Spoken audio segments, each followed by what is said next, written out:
ಕ್ಷಣಿಕವಾಗಿರ್ತಕ್ಕಂಥ ಸುಖವನ್ನ ಬಿಡಿಸಿ ಶಾಶ್ವತವಾಗಿರ್ತಕ್ಕಂಥ ಸುಖವನ್ನು ತೋರಿಸ್ಕೊಡೋನು ಯಾರು ಅಂದ್ರೆ ಗುರು. ಹಾಗಾಗಿ ಪ್ರತಿಯೊಬ್ಬ ವ್ಯಕ್ತಿಯ ಬದುಕಿನಲ್ಲಿ ನಮ್ಮ ಮನೆಯಲ್ಲಿ ನಾವು ನಿತ್ಯ ಬಳಸುವಂತ ಪದಾರ್ಥಗಳನ್ನು ನಾವು ಸಂಸ್ಕಾರ ಕೊಡದೆ ಬಳಸೋದಿಲ್ಲ. ಅಜ್ಜರ ನಮ್ಮ ಮನೆಗೆ ಪೂಜೆ ಪ್ರಸಾದಕ್ಕೆ ಬರ್ರಿ ಅಂತ ಕರ್ಕೊಂಡೋಗಿ ಭತ್ತ ತಿನ್ರಿ ಅಂತ ಮುಂದಿಡಲ್ಲ, ಜೋಳ ತಿನ್ರಿ ಅಂತ ಇಡೋದಿಲ್ಲ, ಗೋಧಿ ತಿನ್ರಿ ಅಂತ ಇಡೋದಿಲ್ಲ. ಏನ್ ಮಾಡ್ತೀರಿ ನೀವು? ಅವಕ್ಕೆ ಸಂಸ್ಕಾರ ಕೊಡ್ತೀರಾ. ಭತ್ತಕ್ಕೆ, ಜೋಳಕ್ಕೆ, ಗೋಧಿಗೆ ಸಂಸ್ಕಾರ ಕೊಡ್ತೀರಾ. ಅವಕ್ಕೆ ಸಂಸ್ಕಾರ ಕೊಟ್ಟಾಗ ಏನಾಗ್ತವವು? ಭತ್ತಕ್ಕೆ ಸಂಸ್ಕಾರ ಕೊಟ್ರೆ ಅನ್ನ ಆಗ್ತದೆ, ಗೋಧಿಗೆ ಸಂಸ್ಕಾರ ಕೊಟ್ರೆ ಚಪಾತಿ ಆಗ್ತದೆ, ಜೋಳಕ್ಕೆ ಸಂಸ್ಕಾರ ಕೊಟ್ರೆ ರೊಟ್ಟಿ ಆಗ್ತದೆ. ಹೌದಾ? ಯಾವ ಪದಾರ್ಥನೂ ನಿಮ್ಮ ಕೈಗೊಂಚೂರು ಸಗಣಿ ಕೊಟ್ಟು ಹಚ್ಕೋರಿ ಅಣಿಗೆ ಅಂದ್ರೆ ಹಚ್ಕೋತೀರಿ? ಸಗಣಿ ಹಚ್ಕೋತಾರನ್ರಿ ಅಂತೀರಿ. ಹೌದಾ?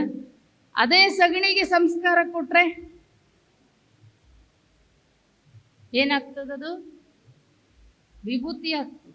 ಸಗಣಿಗೆ ಸಂಸ್ಕಾರ ಕೊಟ್ರೆ ವಿಭೂತಿ ಆಗ್ತದೆ. ನೀರಿಗೆ ಸಂಸ್ಕಾರ ಕೊಟ್ರೆ ಪಾದೋದಕ ಆಗ್ತದೆ. ಪದಾರ್ಥಕ್ಕೆ ಸಂಸ್ಕಾರ ಕೊಟ್ರೆ ಪ್ರಸಾದ ಆಗ್ತದೆ. ಶಬ್ದಕ್ಕೆ ಸಂಸ್ಕಾರ ಕೊಟ್ರೆ ಮಂತ್ರ ಆಗ್ತದೆ. ನಾವು ಯಾವುದೇ ನಮ್ಮ ಮನೆಯಲ್ಲಿ ಬಳಸ್ತಕ್ಕಂಥ ಯಾವುದೇ ವಸ್ತು, ಯಾವುದೇ ಇದನ್ನು ನಾವು ಯಾವಕ್ಕೂ ಸಂಸ್ಕಾರ ಕೊಡದೆ ಬಳಸೋದಿಲ್ಲ. ಅಂದಮೇಲೆ ಮನುಷ್ಯನಾಗಿ ಸಂಸ್ಕಾರ ತಗೊಳ್ಳದೆ ಇದ್ರೆ, ಮನುಷ್ಯನಾಗಿ ಸಂಸ್ಕಾರ ತಗೊಳ್ಳದೆ ಇದ್ರೆ, ಸಂಸ್ಕಾರ ಗುರುವಿನಿಂದ ಪಡ್ಕೊಂಡವನು ವಿಭೂತಿ ಇದ್ದಂಗೆ, ಪಡ್ಕೊಳ್ಳದೆ ಇದ್ರೆ ಸಗಣಿ ಇದ್ದಂಗವ. ಒಂದ್ಸರಿ ಹಿಂಗೆ ಒಬ್ಬ ಗುರುಗಳು ಬಂದಿದ್ರು ಒಂದು ಹಳ್ಳಿಗೆ. ಆ ಊರಿನಲ್ಲಿ ಒಬ್ಬ ಹೆಣ್ಣುಮಗಳು ಗೌರಮ್ಮ ಅಂತ ಬಹಳ ಅಧ್ಯಾತ್ಮ ಜೀವಿ, ಪ್ರತಿನಿತ್ಯ ಪ್ರವಚನ ಕೇಳಕ್ ಹೋಗ್ತಿದ್ಲು. ಒಂದು ದಿನ ಗುರುಗಳನ್ನ ನಮ್ಮ ಮನೆಗೆ ಪೂಜೆ ಪ್ರಸಾದಕ್ಕೆ ಬರ್ರಿ ಅಂತ ಕರೆದ್ರು. ಅವರು ಗುರುಗಳು ಪೂಜೆ ಪ್ರಸಾದ ಮಾಡ್ತಾ ಮಾಡ್ತಾ ಪೂಜೆ ಎಲ್ಲ ಮುಗಿಸಿ ಆಕಿನ ಮಾತಾಡ್ಸಿದ್ರು. ಏನವ ನೀ ಹುಟ್ಟಿ ಎಷ್ಟು ವರ್ಷ ಆಯ್ತು ಅಂತ ಕೇಳಿದ್ರು. ಆಕೆ ಹೇಳಿದ್ಲು, ಅಜ್ಜರ ನಾವು ಹುಟ್ಟಿ 25 ವರ್ಷ ಆತ್ರಿ ಅಂದ್ಲು. ಮತ್ತೆ ನಿನ್ ಗಂಡ ಒಂದು 10 ವರ್ಷ ಆತ್ರಿ ಅಂದ್ಲಕ್ಕೆ. ನನ್ನ ಗಂಡ ಹುಟ್ಟಿ 10 ವರ್ಷ ಆಯ್ತು. ನಮ್ಮತ್ತೆ ಒಂದು 5 ವರ್ಷ ಆಯ್ತು. ನಮ್ಮ ಮಾವ ಇನ್ನು ಹುಟ್ಟಿಲ್ಲ ಅಂದ್ಲಕ್ಕೆ. ನಮ್ಮ ಮಾವ ಇನ್ನು ಹುಟ್ಟಿಲ್ಲ. ಅವ್ರ ಮನೆಗೊಬ್ಳು ಕೆಲಸದವಳಿದ್ಲು. ಈ ಮಾತು ಕೇಳಿಸ್ಕೊಂಡ್ಲು. ಅವ್ರ ಮಾವನಿಗೆ ಒಂಚೂರು ಈ ದೇವರು ಧರ್ಮ ಪ್ರವಚನ ಇವು ಆಗ್ತಿರ್ಲಿಲ್ಲ. ಮನೆ ಗುರುಗಳು ಬಂದರೆ ಅಂದ್ರೆ ಊರ್ ಮಧ್ಯೆ ಎಲ್ಲ ಹೋಗೊಂದು ಕಟ್ಟೆ ಮೇಲೆ ಕುಂತಿದ್ದವ. ಅವ್ರು ಹೋಗೋ ತನಕ ಇಲ್ಲೇ ಕುಂತರಾತಂತೇಳಿ ಈಕೆ ಒಂಚೂರು ಅವ್ರ ಮಾವ ಬರ್ತಿದ್ದಂಗೆ ತಡ, ಏನು ಪರಿಜ್ಞಾನ ಇರಲಿಲ್ಲ ಮನೆ ಕೆಲಸದ ಹೆಣ್ಮಗಳಾಕಿ. ಹೋಗಿ ಅವ್ರ ಮಾವಿಗೆ ಹೇಳಿದ್ದು, ನಮ್ಮ ಮನೆಗೆ ಅಜ್ಜರು ಬಂದರಲ್ಲ ಅವರು, ನಿಮ್ಮ ಸೊಸೆ ನಿಂಗೆ ಕೇಳಿದ್ರು ನೀವು ಹುಟ್ಟಿ ಎಷ್ಟು ವರ್ಷ ಆತ ಅಂತ. ಆಕೆ ನಾ 25 ವರ್ಷ ಆಯ್ತು ಅಂದ್ಲು. ನನ್ನ ಗಂಡ ಹುಟ್ಟಿ 10 ವರ್ಷ ಆಯ್ತು ಅಂದ್ಲು. ನಮ್ಮ ಅತ್ತೆ ಹುಟ್ಟಿ 5 ವರ್ಷ ಆಯ್ತು ಅಂದ್ಲು. ನಮ್ಮ ಮಾವಿನ್ನು ಹುಟ್ಟೇ ಇಲ್ಲ ಅಂದ್ಲು. ಸಿಟ್ಟುವಂತ ಅವ್ರ ಮಾವನಿಗೆ. ಅವನು ಅಷ್ಟು ಜ್ಞಾನಿ ಎಲ್ಲ, ಹಿಂಗಂದ್ಲ, ನಾ ಹುಟ್ಟಿಲ್ಲ ಅಂದ್ಲ. ಸಿಟ್ಟುವಂತವನು. ಗುರುಗಳು ಹೋಗೋ ತನಕ ಸುಮ್ಮನೆ ಇದ್ದ ಆತ. ಆಮೇಲೆ ಹೋಗಿದ್ದೆ ತಡ, ಏನಮ್ಮ ನಿಂಗೇನು ತಲೆಗಿಲಕ್ಕಿಟ್ಟದ? ಅವ್ರೇನೋ ಬಂದವ್ರು ಅಜ್ಜರು ಹಿಂಗೆ ಕೇಳಿದ್ರಂತೆ, ನೀ ಹಿಂಗೆ ಹೇಳದಂತೆ, ನಮ್ಮ ಮಾವ ಹುಟ್ಟೇ ಇಲ್ಲ ಅಂದಂತೆ, ನನ್ನ ಗಂಡಗೆ 10 ವರ್ಷ, ನಮ್ಮ ಅತ್ತಿಗೆ 5 ವರ್ಷ, ಏನಿದು ಅಂತ ಕೇಳಿದರು. ಅದಕ್ಕೆ ಕೇಳಿದ್ಲು, ಮಾವರೇ ಅವ್ರು ಕೇಳಿದ್ದೇ ಬೇರೆ, ನಾ ಹೇಳಿದ್ದೆ ಬೇರೆ. ಅವರು ಪ್ರತಿಯೊಬ್ಬ ಮನುಷ್ಯ ತನ್ನ ಜೀವನದಲ್ಲಿ 2 ಸಾರಿ ಹುಟ್ಟುತ್ತಾನಂತೆ. ಒಂದು ತಂದೆ ತಾಯಿಯಿಂದ ಹುಟ್ಟುವಂತ ಹುಟ್ಟಾದ್ರೆ, ಮತ್ತೊಂದು ಗುರುವಿನ ಸಂಸ್ಕಾರದಿಂದ ಹುಟ್ಟುವಂತ ಹುಟ್ಟು. ಅವರು ಆ ಸಂಸ್ಕಾರದ ಹುಟ್ಟನ್ನ ಕೇಳಿದ್ರು. ನಾನು ಗುರುವಿನಿಂದ ಅನುಗ್ರಹ ಪಡ್ಕೊಂಡು ದೀಕ್ಷೆಯನ್ನ ತಗೊಂಡು 25 ವರ್ಷ ಆಯ್ತು. ಆಮೇಲೆ ನನ್ನ ಗಂಡಗೆ ಹೇಳಿ ಗಂಡ ಶಿವಲಿಂಗ ದೇವರ ಭಕ್ತ, ಹೆಂಡತಿ, ಹಿಂಗೆ ಇಬ್ರು ಇಜ್ಜೋಡು ಸಂಸಾರ ಆಗಬಾರದು. ಮನುಷ್ಯ ಜನ್ಮ ಸಾರ್ಥಕತೆಯನ್ನು ಪಡ್ಕೊಳ್ಬೇಕಾದ್ರೆ ಒಂದು ಗುರುವಿನ ಸಂಸ್ಕಾರ ಮಾರ್ಗದರ್ಶನ ಮುಖ್ಯ, ತಗೋರಿ ತಗೋರಿ ಅಂತ ಹೇಳಿ ಹೇಳಿ ನನ್ನ ಗಂಡ ಈಗ 10 ವರ್ಷ ಆಯ್ತು. ಆಮೇಲೆ ನಮ್ಮ ಅತ್ತಿಗೆ ಹೇಳಿ ಹೇಳಿ ಈಗ 5 ವರ್ಷ ಆಯ್ತು ದೀಕ್ಷೆ ತಗೊಂಡು. ಮಾವರೇ, ನಾ ಬಂದಾಗಿಂದ ನಿಮ್ಗೆ ಹೇಳ್ತಾನೆ ಇದ್ದೀನಿ, ನೀವು ತಗೊಂಡೇ ಇಲ್ಲ, ಅದಕ್ಕೆ ನೀವಿನ್ನೂ ಹುಟ್ಟೇ ಇಲ್ಲ ಅಂತ ಹೇಳಿದೆ. ಪ್ರತಿಯೊಬ್ಬ ವ್ಯಕ್ತಿಯ ಬದುಕಿನಲ್ಲಿ ಸಂಸ್ಕಾರ, ಅದರಲ್ಲಿ ನಮ್ಮಲ್ಲಿ ಹುಟ್ಟಿ ಬಂದ ಮೇಲೆ ಸಂಸ್ಕಾರ ಕೊಡೋದಲ್ಲ, ಮಗು ತಾಯಿ ಗರ್ಭದಲ್ಲಿರ್ಬೇಕಾದ್ರೆ ಸಂಸ್ಕಾರ ಕೊಡುವಂಥ ಪದ್ಧತಿ ನಮ್ಮಲ್ಲಿದೆ. ಆ ಸಂಸ್ಕಾರದಲ್ಲೇ ಮಗುವನ್ನು ಬೆಳೆಸ್ಬೇಕು. ನೀವು ಯಾವ ರೀತಿ ಬೆಳೆಸ್ತೀರಿ ಅದು ಬಹಳ ಮುಖ್ಯ. ಗಿಡವಾದಾಗ ಬಗ್ಗದ್ದು ಮರವಾದಾಗ ಬಗ್ಗೀತೆ. ಯಾವಾಗ ಸರಿಯಾದ ಸಂಸ್ಕಾರ ಕೊಡಬೇಕು ಆ ಸಮಯದಲ್ಲಿ ಸಂಸ್ಕಾರ ಕೊಡದೆ ಒಮ್ಮೆಗ್ಲೇ ಮದುವೆ ಮುಂಜಿ ಮಾಡ್ಬೇಕಾರೆ ನೀನು ಲಿಂಗ ಕಟ್ಕೋ ಅಲ್ಲ. ನಮ್ಮಲ್ಲಿ 8 ವರ್ಷಕ್ಕೆ 10 ವರ್ಷಕ್ಕೆ ಒಳಗೆ ಮಕ್ಕಳಿಗೆ ಮೊದಲು ಏನು ಗರ್ಭಕ್ಕೆ ಲಿಂಗಧಾರಣೆ ಮಾಡ್ತಾರೆ ಅದು ನಿಶ್ಚಯ ಕಾರ್ಯ ಇದ್ದಂಗಂಥದ್ದು. ಆಮೇಲೆ ಏನು ಒಂದು 8 ವರ್ಷಕ್ಕೆ ಗುರುವಿನ ಸಂಸ್ಕಾರ ದೀಕ್ಷೆಯನ್ನು ಕೊಡಿಸ್ತೀವಿ, ಅದು ಮದುವೆ ಇದ್ದಂಗೆ. ಶರಣಸತಿ ಲಿಂಗಪತಿ ಭಾವದಿಂದ ಪೂಜೆ ಮಾಡ್ತಕ್ಕಂಥದ್ದು. ಹಾಗಾಗಿ ಗುರುವಿನ ಸಂಸ್ಕಾರ ಸರಿಯಾದ ಸಮಯಕ್ಕೆ ಯಾರಿಗೆ ಸರಿಯಾದ ಗುರುವಿನ ಮಾರ್ಗದರ್ಶನ ಇರ್ತದೆ ಅವ್ರ ಬದುಕೇನಾಗ್ತದೆ, ಸರಿಯಾದ ಗುರಿಯನ್ನು ಮುಟ್ಲಿಕ್ಕೆ ಸಾಧ್ಯ.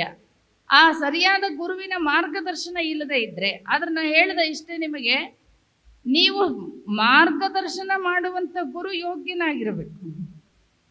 ಮಾರ್ಗದರ್ಶನ ಮಾಡ್ತಕ್ಕಂಥವನು ಯೋಗ್ಯನಾಗಿರಬೇಕು. ಯಾಕೆಂದರೆ ಇವತ್ತಿನ ದಿನ ನಾವು ಬಹಳ ಜನ ಸಾಧುಗಳು ಸನ್ಯಾಸಿಗಳು ಅಂತ ನೋಡ್ತೀವಿ. ನಿಮಗೆ ಸರಿಯಾದ ದಾರಿ ತೋರಿಸೋದಕ್ಕಿಂತ ಹೆಚ್ಚಾಗಿ ಅಡ್ಡ ದಾರಿ ಇಡಿಸೋರೆ ಬಹಳ ಜನ. ಒಂದು ಊರಲ್ಲಿ ಒಂದು ಗದ್ಗೆ ಇತ್ತು, ಭಾರಿ ಹೆಸರುವಾಸಿಯಾಗಿತ್ತದು. ಏನೇನು ಕತೆ ಕಟ್ಟಿದ್ರು ಅದಕ್ಕೆ ಅಂದರೆ ಮಕ್ಕಳಾಗದೇ ಇದ್ದರೆ ಮಕ್ಕಳಾಗ್ತವೆ, ಮದುವೆ ಆಗದೇ ಇದ್ದರೆ ಮದುವೆ ಆಗ್ತದೆ, ಬಡವರಿದ್ದರೆ ಶ್ರೀಮಂತರಾಗ್ತಾರೆ. ಇಂಥ ನಿಮ್ಮ ಮನೆ ಕಷ್ಟಗಳಿದ್ರೆ ನಡ್ಕೊಂಡ್ರೆಲ್ಲ ಪರಿಹಾರ ಆಗ್ತವೆ. ಇಂಥ 108 ಕತೆಗಳನ್ನು ಕಟ್ಟಿದ್ರು. ನಮ್ಮ ಜನಕ್ಕೆ ಸತ್ಯ ಹೇಳ್ತೀವಿ ಬರ್ರಿ ಅಂದರೆ ಇನ್ನೂ ಊರಿಗೆ ಗೊತ್ತೇ ಆಗಿರಲ್ಲ. ಇಂಥವ್ರು ಯಾರಾದರೂ ಮಂತ್ರಿಸ್ಕೊಟ್ರೆ ನೀವು ಇದ್ದಂಗೆ ನೀವು ಕೋಟ್ಯಾಧೀಶ್ವರ ಆಗ್ತೀರಿ ಅಂತ ಸುತ್ತಮುತ್ತ ಹಳ್ಳಿಗೂ ಗೊತ್ತಾಗ್ಬಿಟ್ಟಿರ್ತವೆ. ಅಷ್ಟು ಜನ ಅಮಾವಾಸ್ಯೆ ಹುಣ್ಣಿಮೆಗೆ ಆ ಗದ್ಗಿಗೆ ಹಿಂಗೆ ನಡ್ಕೋತಿದ್ರಲ್ಲ, ಅಷ್ಟು ಚಲೋ ನಡ್ಕೋತಿದ್ರು. ಆ ಮಠದಾಗೆ ಗುರು ಶಿಷ್ಯರಿಬ್ರು ಹಂಗೆ ಇದ್ರು. ವಾಚಾಳಿ ಗುರು ಪ್ರಚಂಡ ಶಿಷ್ಯ, ಶಿಷ್ಯನೂ ಹಂಗೆ ಇದ್ದ, ಗುರುಗಳು ಹಂಗೆ ಇದ್ರು. ಒಂದು ದಿನ ಶಿಷ್ಯ ಕೇಳ್ದ, ಗುರುಗಳೇ ಮಠದಾಗ ಇದ್ದಿದ್ದು ಬೇಸರ ಬಂದದೆ, ಒಂದಿಷ್ಟು ಅಕ್ಕಪಕ್ಕ ಹೋಗಿ ಅಡ್ಡಾಡ್ಕೊಂಬರ್ಬೇಕು ಒಂದು 4 ದಿನ ಅಂತ ಆಸೆ ಆಗಿದೆ. ಈಗಿನ ಕಾಲದಂಗೆ ವಾಹನ ಸೌಲಭ್ಯ ಇರಲಿಲ್ಲ, ಕಾರ್ ಕೊಟ್ಟು ಕಳಿಸ್ಲಿಕ್ಕೆ. ಅವಾಗೆಲ್ಲ ಕುದುರೆ ಕತ್ತೆ ಎತ್ತು ಇವನು ಬಳಸ್ತಿದ್ರು. ಗುರುಗಳೇನು ಮಾಡಿದ್ರು, ಒಂದು ಕುದುರೆ ಕೊಟ್ಟು ಒಂದು ಕತ್ತೆ ಕಟ್ಟು, ನೀನು ಲಗೇಜ್ ಎಲ್ಲ ಈ ಕತ್ತೆ ಮೇಲೆ ಇರ್ಕೋ, ನೀನು ಕುದುರೆ ಮೇಲೆ ಹೋಗು, 4 ದಿನ ಅಡ್ಡಾಡ್ಕೊಂಡು ಬಾ ಅಂತ ಹೇಳಿದರು. ಹೋಗೋದ್ರೊಳಗೆ ಒಂದು 3-4 ಸತಿ ಹೇಳಿದ್ರು, ನೋಡು ನನಗೆ ಈ ಕತ್ತೆ ಮೇಲೆ ಭಾಳ ಪ್ರೀತಿ, ನೀನು ಸರಿಯಾಗಿ ಅದಕ್ಕೆ ಹುಲ್ಲು ನೀರು ಅದಕ್ಕೆ ಆಹಾರ ಎಲ್ಲ ಸರಿಯಾಗಿ ನೋಡಿಕೊಂಡು ವಾಪಸ್ ಕರ್ಕೊಂಡು ಬರಬೇಕು. ಹೋಗೋದ್ರೊಳಗೆ 3-4 ಸತಿ ಗುರುಗಳೇ ಹೇಳಿದ್ರು. ಆಯ್ತು ಗುರುಗಳೇ ಅಂತ ಹೇಳಿ ಹೋಗಿ ಎಲ್ಲ ಕಡೆ ತಿರುಗಿ ಮುಗಿಸ್ಕೊಂಡು ಬರೋದ್ರೊಳಗೆ ದಾರಿಲಿ ಸ್ವಲ್ಪ ಏನೋ ಹೆಚ್ಚು ಕಮ್ಮಿ ಆಗಿ ಕತ್ತೆ ಸತ್ತೋಗ್ಬಿಡುತ್ತೆ. ಅವಾಗ ವಿಚಾರ ಮಾಡ್ದ, ಗುರುಗಳು ನನಗೆ 3-4 ಸತಿ ಹೇಳಿರಿ ಕತ್ತೆ ಮೇಲೆ ನನಗೆ ಭಾಳ ಪ್ರೀತಿ ಅಂತ, ಹಿಂಗೆ ಸತ್ತೋಗ್ಬಿಡ್ತು, ಗುರುಗಳಿಗೆ ಮುಖ ಹೆಂಗೆ ತೋರಿಸೋದು? ಅಲ್ಲೇ ಒಂದಿಷ್ಟು ತಗ್ಗು ತೋಡ್ದ, ಅದ್ರೊಳಗೆ ಮುಚ್ಚಿ ಅಲ್ಲೇ ಕುಂತಿದ್ದ. ಒಂದು 4 ಜನ ದಾರಿಲಿ ಹೊಂಟಿದ್ರು.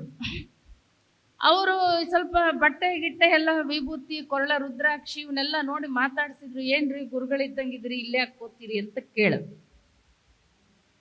ಅದಕ್ಕವ ಹೇಳ್ದ, ನನ್ನ ಜೊತೆ ಒಬ್ರು ಗುರುಗಳು ಬಂದಿದ್ರಪ್ಪ, ನಾವು ಯಾತ್ರೆ ಹೋಗಿ ಬರ್ತಿದ್ವಿ, ಅವರು ಪೂಜೆ ಕುಂತ್ರೆ 3 ಅಡಿ ಮ್ಯಾಕ್ ಕೇಳ್ತಿದ್ರು. ಅವ್ರು ಅಂತಿಂಥ ಮಹಿಮಾಶಾಲಿಗಳಲ್ಲ, ಅಂಥ ಪವಾಡ ಪುರುಷರು, ಹಂಗಿದ್ರು ಹಿಂಗಿದ್ರು. ಅವ್ರು ಬರೋ ದಾರಿಯಲ್ಲಿ ಹಿಂಗೆ ಲಿಂಗೈಕ್ಯರಾಗ್ಬಿಟ್ರು. ಅದು ನೋಡಿ ಇಲ್ಲೇ ಸಮಾಧಿ ಮಾಡೀನಿ, ಇವ್ರು ಬಿಟ್ಟು ಹೋಗ್ಲಿಕ್ಕೆ ನನಗೆ ಮನಸ್ಸಿಲ್ಲ, ಅದಕ್ಕೆ ಇಲ್ಲಿ ಕೂತೀನಿ. ಜನ ಗೊತ್ತಲ್ಲ ನಿಮಗೆ, ಜನ ಮರುಳು ಜಾತ್ರೆ ಮರುಳು ಜನ ಅಂದರು. ಹೌದಾ, ಅವ್ರ ಪೂಜೆ ಕುಂತ್ರು 3 ಅಡಿ ಮ್ಯಾಕ್ ಕೇಳ್ತಿದ್ರ, ಅಂಥ ಪವಾಡ ಪುರುಷರಿದ್ರ, ಹಂಗಿದ್ರ ಹಿಂಗಿದ್ರ. ಸತ್ಯದ ಅರಿವೇ ಇವತ್ತು. ಬುದ್ಧನಂತ 2000 ವರ್ಷದಿಂದ ಆಗೋಗಿರ್ತಕ್ಕಂಥ ಬುದ್ಧ ಒಬ್ಬ ಹೆಣ್ಮಗಳು ಗೌತಮಿ ಅಂತ ಬರ್ತಾಳೆ, ಆಕೆ ತನ್ನ ಮಗನ ಬದುಕಿಸ್ಕೊಡು, ಸತ್ತಿದ್ದಾನೆ ಅಂತ ಕೇಳ್ತಾಳೆ. ಏನ್ ಹೇಳ್ತಾನ್ರಿ ಬುದ್ಧ? ಸಾವಿಲ್ಲದ ಮನೆ ಸಾಸಿವೆ ಕಾಳು ತಂದ್ಕೊಡು ಅಂದ್ರೆ ಎಲ್ಲರಿಗೂ ಹುಟ್ಟು ಸಾವು, ಅದು ಸಾವು ಇಲ್ಲದೆ ಇರ್ಲಿಕ್ಕೆ ಸಾಧ್ಯನೇ ಇಲ್ಲ. ಇದು ಸೃಷ್ಟಿಯ ಒಂದು ಇದು ನಿಯಮ ಏನಿದೆ, ಅದನ್ನ ಬುದ್ಧ ಮನವರಿಕೆ ಮಾಡ್ಕೊಡ್ತಾನೆ ಆಕೆಗೆ. ನಮ್ದು ಹಂಗಲ್ಲ, ಬಂದ್ರು ಅವ್ರು ಸತ್ತಿದ್ದ ಬಿದ್ದಿದ್ದ ಅವ್ನು ಮುಟ್ಟಿದ್ರು ಹಿಂಗ ಅವನು ಮ್ಯಾಲೆದ್ದು ಬಿಟ್ಟ. ಇಂಥ ಪವಾಡಗಳನ್ನ ನಂಬೋದು ಜಾಸ್ತಿ. ಜನ ಏನ್ ಮಾಡಿದ್ರು, ಅಂಥ ಪವಾಡ ಪುರುಷರ ಆಯ್ತು ಅಂದ್ರು, ಊರಾಗ ಹೋದ್ರು, ಪಟ್ಟಿ ಎತ್ತಂಡ್ ಬಿಡ್ರಿ, ಮತ್ತು ಅಂತಹ ಗುರುಗಳು ಇಲ್ಲಿ ಲಿಂಗೈಕ್ಯರಾಗಿ ಇಲ್ಲಿ ಸಮಾಧಿಯಾಗಿದ್ರೆ ಅಂದ್ರು, ಊರಲ್ಲೆಲ್ಲ ಮನೆಗೆ ಹೋಗಿ ಪಟ್ಟಿ ಎತ್ತಿದ್ರು. ಇಲ್ಲೂ ಒಂದು ಗದ್ಗೆ ಕಟ್ಟಿದ್ರು. ಆ ಗದ್ಗೆನ ಹೆಂಗ್ ಬೆಳೆಸ್ಬೇಕು ಅಂತ ಗೊತ್ತಿತ್ತು ಶಿಷ್ಯನಿಗೆ. ಯಾಕೆ? ಅವ್ರ ಗುರುಗಳ ಜೊತೆ ಪಾಠ ಕಲ್ತಿದ್ದ. ಇವನು ಇದಕ್ಕೆ ಕಥೆ ಕಟ್ಟದ, ಇದಕ್ಕೆ ನಡ್ಕೊಂಡ್ರೆ ಹಂಗಾಗುತ್ತೆ ಹಿಂಗಾಗುತ್ತೆ. ಇಷ್ಟು ಜನ ಬರ್ಲಿಕ್ಕೆ ಶುರು ಮಾಡಿದ್ರಲ್ಲ, ಅವ್ರ ಗುರುಗಳು ಮೊದಲೇ ಗದ್ಗೆ ಏನಿತ್ತಲ್ಲ ಅದಕ್ಕೆ ಜನ ಕಮ್ಮಿ ಆದ್ರು. ಅಷ್ಟು ಜನ ಇಲ್ಲಿಗೆ ಬರೋಕ್ ಶುರು ಮಾಡಿದ್ರು. ಗುರುಗಳ ವಿಚಾರ ಮಾಡಿದ್ರು, ಯಾವುದೋ ಇನ್ನೊಂದು ಗದ್ಗೆ ಉಟ್ಕೊಂಡದೆ, ಗದ್ಗೆ ಜನ ಕಮ್ಮಿ ಆಗ್ಯಾರೆ, ಏನಿರ್ಬೋದು ಯಾರ್ದಿರ್ಬೋದು ನೋಡೋಣ ಅಂತ ಹೇಳ್ಬಿಟ್ಟು ಆ ಗದ್ಗೆ ಹುಡ್ಕೊಂಡು ಬಂದ್ರು. ಹುಡ್ಕೊಂಡು ಬಂದು ನೋಡ್ತಾರೆ ಶಿಷ್ಯ, ಏನು ಇದು ಅಂತ ಕೇಳಿದ್ರು. ಗುರುಗಳೇ, ಏನ್ ಗದ್ಗೆ ಇದು? ನೀವೇನ್ ಕತ್ತೆ ಕಳಿಸ್ಕೊಟ್ಟಿದ್ರಲ್ಲ ಗುರುಗಳೇ, ಅದ್ರ ಗದ್ಗೆ ಇದು. ಗುರುಗಳು ಹೇಳಿದ್ರು, ನೀ ಏನು ಯೋಚನೆ ಮಾಡಬೇಡ, ಈ ಕತ್ತೇನೈತಲ್ಲ ಇದ್ರ ಅವಂದೇ ನಮ್ಮೂರಾಗಿರೋ ಗದ್ಗೆ. ಇಂಥದನ್ನ ತೋರಿಸ್ಕೊಡೋ ಗುರುಗಳೇನಾರು ಸಿಕ್ಕರೆ ಏನಾಗಬಹುದು? ಆಮೇಲೆ ಗುರು ಅಂತಕ್ಕಂಥವನು ತಾನು ಸ್ವ ಇಚ್ಛೆಯಿಂದ ಆಗಬೇಕೆ ವಿನ ಅವನನ್ನ ಮಾಡಬಾರದು ಅಂದ್ರು ಶರಣರು. ನಾವೇನ್ ಮಾಡ್ತಾ ಇದ್ದೀವಿ ಅಂದ್ರೆ ಬಲವಂತವಾಗಿ ಅವರನ್ನ ಮಾಡ್ತಾ ಇದ್ದೀವಿ. ಒಬ್ಬ ಹಿರಿ ಗುರುಗಳು ಅವರು ಸಾಯೋ ಮುಂದೆ ಅಣ್ಣನ ಮಗನೋ ತಮ್ಮನ ಮಗನೋ ತರ್ತಾರೆ. ನನಗೆ ಸ್ವಾಮಿಗಳಾಗಕ್ಕೆ ಇಷ್ಟ ಇಲ್ಲಪ್ಪ, ಮಠದಿಂದ 100 ಕೋಟಿ ರೂಪಾಯಿ ಆಸ್ತಿ ಐತಿ, ನೀ ಆಗಲ್ಲ ಅಂತ ಹೇಳಬೇಡ. ಅವನೇನು ಮಾಡ್ಲಿಕ್ಕೆ ಸಾಧ್ಯ? ಯಾರು ಸ್ವ ಇಚ್ಛೆಯಿಂದ ವೈರಾಗ್ಯದಿಂದ ಗುರು ಆಗಿರ್ತಾರೆ ಅವರನ್ನ ತಂದು ನಾವು ಮಠಕ್ಕೆ ಕೂಡಿಸೋದಿಲ್ಲ. ಜಾತಿ ನೋಡ್ತೀವಿ, ಮತ ನೋಡ್ತೀವಿ, ಸಂಬಂಧ ನೋಡ್ತೀವಿ, ಪಂಥ ನೋಡ್ತೀವಿ. ಇಂಥವನ್ನು ನೋಡ್ಕೊಳ್ತಾ ಯಾರು ಋಷಿ ಮುನಿಗಳು, ಅದಕ್ಕೆ ಬಸವಣ್ಣವರು ಎಲ್ಲರಿಗೂ ಸ್ಥಾನವನ್ನು ಕೊಡ್ತಾ ಬಂದರು. ಅರ್ಹತೆಯಿಂದ ನೀವೇನು ಪ್ರಜಾಪ್ರಭುತ್ವ ಅಂತ ಹೇಳ್ತೀರಿ, ನಿಮ್ಮ ಸಾಮಾಜಿಕವಾಗಿರ್ತಕ್ಕಂಥ ನಿಮ್ಮ ರಾಜಕೀಯ ಇದು ಪ್ರಜಾಪ್ರಭುತ್ವ ಹೇಗೆ? ಉದಾಹರಣೆ, ಈ ದೇಶದ ಅತಿ ಉನ್ನತ ಹುದ್ದೆ ಯಾವುದು? ರಾಷ್ಟ್ರಪತಿ, ಹೌದಾ? ಈ ದೇಶದ ಮೊಟ್ಟ ಮೊದಲ ರಾಷ್ಟ್ರಪತಿ ಯಾರು? ಡಾಕ್ಟರ್ ರಾಜೇಂದ್ರ ಪ್ರಸಾದ್. ಈ ದೇಶದ ಮೊಟ್ಟ ಮೊದಲ ರಾಷ್ಟ್ರಪತಿ ಡಾಕ್ಟರ್ ರಾಜೇಂದ್ರ ಪ್ರಸಾದ್. ಅವರು ಯಾವ ಜಾತಿಯವರು ಅಂದರೆ ಉತ್ತರ ಭಾರತದಲ್ಲಿ ಕಾಯಸ್ಥರು ಅಂತ ಒಂದು ಜನಾಂಗ ಬರ್ತದೆ. ಆ ಜಾತಿಯಲ್ಲಿ ಹುಟ್ಟಿರ್ತಕ್ಕಂಥವರು ಡಾಕ್ಟರ್ ರಾಜೇಂದ್ರ ಪ್ರಸಾದ್. ಎರಡನೇವರು ರಾಧಾಕೃಷ್ಣನ್, ಅವರು ಬ್ರಾಹ್ಮಣರು. ಮೂರನೇವನು ಜಕೀರ್ ಹುಸೈನ್, ಆತ ಮುಸಲ್ಮಾನ.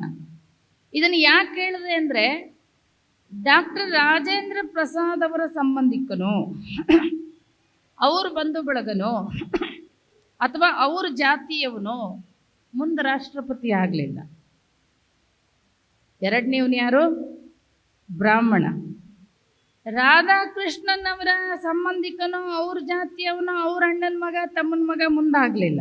ಮುಂದಾದವ್ರು ಯಾರು? ಜಕೀರ್ ಹುಸೇನ್.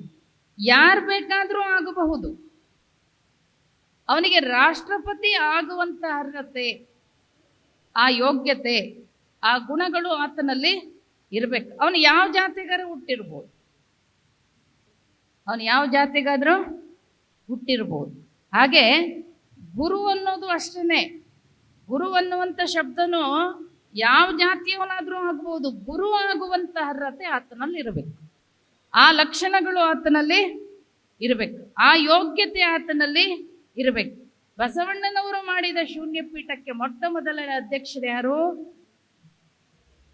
ನಟುವರರಲ್ಲಿ ಹುಟ್ಟಿರ್ತಕ್ಕಂಥ, ಮದ್ದಳೆಯನ್ನ ಬಾರಿಸುವಂತ ಜಾತಿಯಲ್ಲಿ ಹುಟ್ಟಿರ್ತಕ್ಕಂಥ ಅಲ್ಲಮ ಪ್ರಭುಗಳು ಶೂನ್ಯ ಪೀಠದ ಮೊಟ್ಟ ಮೊದಲನೇ ಅಧ್ಯಕ್ಷರು. ಅಲ್ಲಮ ಪ್ರಭುವಿನ ಅಣ್ಣನ ಮಗನೋ ತಮ್ಮನ ಮಗನೋ ಬರಲಿಲ್ಲ ಮುಂದೆ, ಅವರ ಜಾತಿಯವನು ಮುಂದೆ ಬರಲಿಲ್ಲ.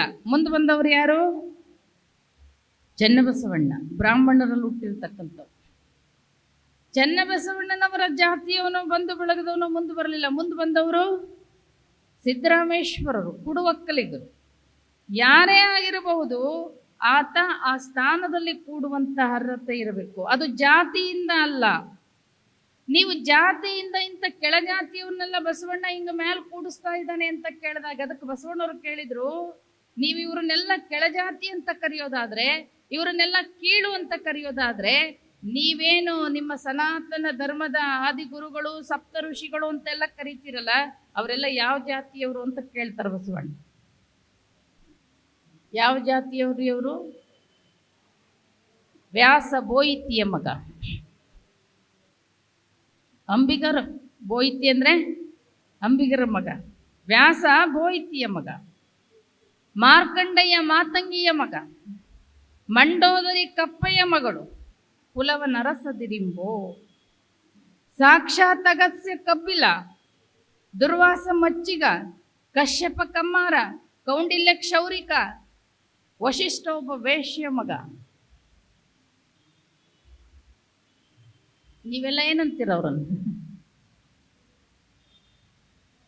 ಶ್ರೇಷ್ಠರು ಅಂತಿರೋದಿಲ್ಲ, ಮತ್ತೆ ಹಿಂಗ್ ಹುಟ್ಟಿದ್ರು ಅಂತೇನಾರು? ಅದಕ್ಕೆ ಬಸವಣ್ಣವ್ರು ಏನು ಹೇಳಿದ್ರು, ಅವನು ಹುಟ್ಟು ಮುಖ್ಯ ಅಲ್ಲ.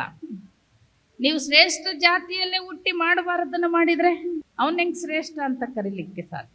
ಮೊಟ್ಟ ಮೊದಲು ಗುರುವಿಗೆ ಇರಬೇಕಾಗಿರ್ತಕ್ಕಂಥ ಲಕ್ಷಣ ಕರುಣೆ. ನೊಂದವರು, ಬೆಂದವರು, ಕಷ್ಟದಲ್ಲಿರೋರು, ಒಂದಿಷ್ಟು ಸಮಸ್ಯೆಯಲ್ಲಿರೋರು, ನರಳ್ತಿರೋರು, ಇವ್ರ ಮೇಲೆ ಸಿಟ್ಟು ಮಾಡುವಂಥ ಗುಣ ಇರಬಾರದು. ಏನಿರಬೇಕು? ಎಂಥವರನ್ನು ಕ್ಷಮಿಸುವಂಥ ಕರುಣೆ ಇರಬೇಕು ಅಂತ ಹೇಳ್ತಾರೆ. ಆಮೇಲೆ ಶಾಸ್ತ್ರ ಪರಿಣತ ಇರಬೇಕು ಅಂತ ಹೇಳ್ತಾರೆ. ಅಂದ್ರೆ ಧರ್ಮದ ಬಗ್ಗೆ ನಿಜವಾದ ಆಳವಾದ ಅರಿವಿರ್ಬೇಕಂತೆ. ಕಾಕು ಪೋಕು ಜ್ಞಾನ ಅಲ್ಲ, ಅನುಭವ ಜ್ಞಾನ. ಪುಸ್ತಕೀಯ ಜ್ಞಾನ ಅಲ್ಲ. ಪುಸ್ತಕೀಯ ಜ್ಞಾನ ಬೇರೆ, ಅನುಭವ ಜ್ಞಾನ ಬೇರೆ.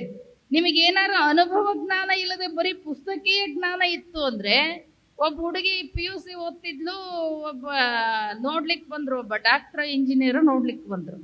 ಮನೆಯವ್ರು ಏನ್ ಮಾಡಿದ್ರು, ಒಳ್ಳೆ ಉದ್ಯೋಗದಲ್ಲಿ ಅದನ್ನ ಡಾಕ್ಟರ್ ಅದನ್ನೇ ಅಂದ್ರು. ಹುಡುಗಿಗೆ ಏನು ಕಲ್ಸೇ ಇರಲಿಲ್ಲ, ಶಾಲೆ ಕಲಿತದಳೆ ಅಂತೇಳಿ ಮನೆಗೆ ಅಡುಗೆ ಮಾಡೋದೇ ಕಲ್ಸಿರ್ಲಿಲ್ಲ.